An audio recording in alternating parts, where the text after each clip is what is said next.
በጣም ብዙ ሰው ትኩረቱ በጣም የሚያማምር ቤት መግዛት፣ ሀሴቶችን መሰብሰብ፣ መጋዘኖችን፣ ፋብሪካዎችን፣ ካምፓኒዎችን ማቋቋም። እቤቱ ጠዋትም ሰላም የለም፣ ማታም ሰላም የለም። ሴቷም 24 ሰዓት ወርቅ አልገዛህልኝ፣ መኪና ቀይርልኝ፣ እንዲሆነ እሱ ሲሳካና ሲሙላ ደግሞ ይሄ የጎደለ ይሄ ጎደለ ይሄ ጎደለ። የህይወት ጥያቄ ምን ጊዜም አይቆም፣ ይቀጥላል። የሀብት ፍላጎታችንም ባል ላይ ሴት ልጅ ያላት ፍላጎትም አይቆምም፣ ባልም ሚስቱ ላይ ያለው ፍላጎት አይቆም፣ ይቀጥላል። ሰዎች ነንና እያደግን በመጣን ቁጥር ፍላጎታችን እያደገ የለም፣ መቆሚያ የሚባል የለም። ከዚህ የተነሳ ሁለቱ ቤታቸው ሰላም አይሆን። በጣም የሚያስደነግጥ ቤተ መንግስት የሚመስል ቤት ውስጥ እየኖሩ ቤታቸው ግን ሰላም የለም። የሚበላ ሳይጠፋ እየተባሉ ይኖራል፣ እየተነካከሱ።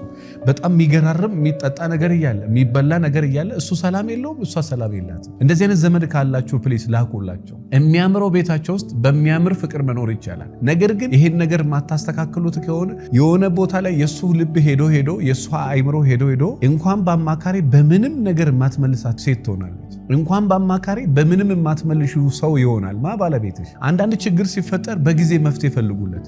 በጊዜ መፍትሄ ካልፈለጋችሁለት መኪናው ገደል ከገባ በኋላ ገደል የገባ መኪና ከገደል ማውጣት እንጂ ማዳን አይቻልም። ለምንም አይጠቅም ከዛ ወጥቶም እና በዛ ደረጃ ራሳችሁን ሳትጎዱ፣ በዛ ደረጃ ሚስትህን ሳትጎዳ፣ ራስህን ሳትጎዳ የሚያምረው ቤት ላይ በፍቅር መኖር ትችላል፣ በሰላም መኖር ትችላል። ትንሽ ነገር በማስተካከል እና መማከር ትችላላችሁ። በወር 1 ቀን፣ በአመት 2 ቀን፣ 3 ቀን ስለ ትዳራችሁ በመማከር ቤታችሁን ሰላም፣ ትዳራችሁን ሰላም ማድረግ ትችላል። ስልጠናዎችን ቤታችሁ ቁጭ ብላችሁ ስልጠናዎችን መውሰድ ትችላል። ምናልባት እኔ የማላውቀው ነገር ካለ ያልገባኝ ነገር ካለ ብላችሁ ማስተካከል ትችላላችሁ። እንዳያመልጣችሁ። ወደ መልሕቅ ጎራ በሉ። ለበለጠ መረጃ 09774050 ላይ ደውሉ። ሐሳብ አስተያየት ካላችሁ ኮሜንት ላይ ያስቀምጡልን። ስለ ፍቅር ሕይወት፣ ስለ ትዳር ማንበብ ፈልጋለሁ ካላችሁ የትዳር ሐኪምን መጽሐፍ አንብቡ። አመሰግናለሁ።